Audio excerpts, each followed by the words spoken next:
इनको पार्डन कर दिया जाता है और फिर इनकी कंपनियां जो है 50 करोड़ रुपए और भारतीय जनता पार्टी को देती हैं। तो ऐसे अप्रूवर जिनका मेन इनका स्टेटमेंट है उस केस में, क्या उनकी जो बयान है उस पे हम लोग कैसे वेरासिटी को मान ले उसकी। और ये एक बड़ा शक आज उठ गया है इस सूचना के बाहर आने से। केवल बीजेपी की बात नहीं है, और भी पार्टियों ने, रूलिंग पार्टीज ने पैसे लिए हैं इलेक्टोरल बॉन्ड्स के जरिए से। बंगाल में एक कंपनी है IFB एग्रो, जिसने अपने रिकॉर्ड्स में लिख दिया है, जो उनकी मीटिंग्स हुई, कि हम 40 करोड़ के इलेक्टोरल बॉन्ड दे रहे हैं क्योंकि हमारे ऊपर एक्साइज टैक्स का मामला चल रहा है। और उन्होंने कहा कि हम तो सरकार के निर्देश के अकॉर्डिंग, इंस्ट्रक्शंस के अकॉर्डिंग हम ये पैसा दे रहे हैं।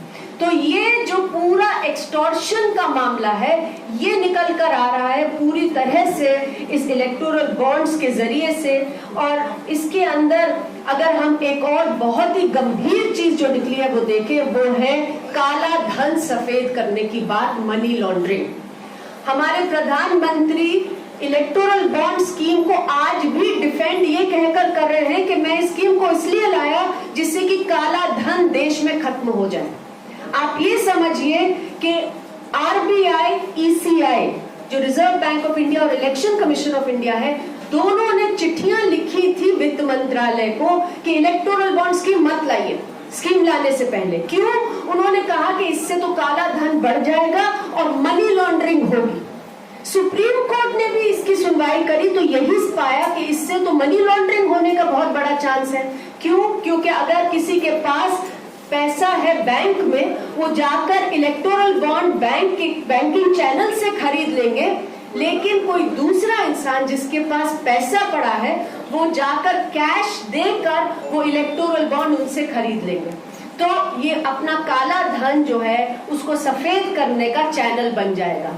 आज जो सूचना निकली है इलेक्टोरल बॉन्ड्स की हमारे सामने है, वो दिखा रही है कि कैसे पोटेंशियली मनी लॉन्ड्रिंग हो रही थी। 33 ऐसी कंपनियां हैं जिनके जो घाटे में चल रही थी, और घाटे छोटे मोटे नहीं थे, 1 लाख करोड़ रुपए के घाटों में चल रही थी ये कंपनियां। 33 कंपनियां पिछले 7 साल के अगर उनके घाटे देखे जाए, और ऐसी कंपनियों ने इलेक्टोरल बॉन्ड खरीदे, 575 करोड़ रुपए के इलेक्टोरल बॉन्ड खरीदे। कहां से आ रहा उनके पास से पैसा? और उसमें से 75% पैसा उन्होंने बीजेपी को दिया। तो आज ये जांच करने की जरूरत है कि क्या ये कंपनियां फ्रंट थी, ये जो काला धन सफेद करने का पूरा सिस्टम चल रहा था, इसके तय तक जाने की जरूरत है।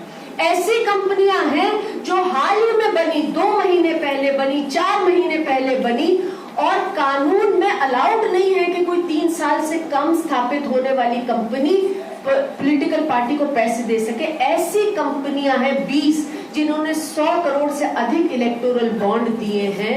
और ये सारा कुछ दिखा रहा है कि कैसे शेल कंपनीज बनाई जा रही थी, पोटेंशियली किस तरीके से जो इलेक्टोरल बॉन्ड्स है इनका इस्तेमाल काले धन को सफेद करने के लिए, मनी लॉन्ड्रिंग के लिए पोटेंशियली हो रहा था।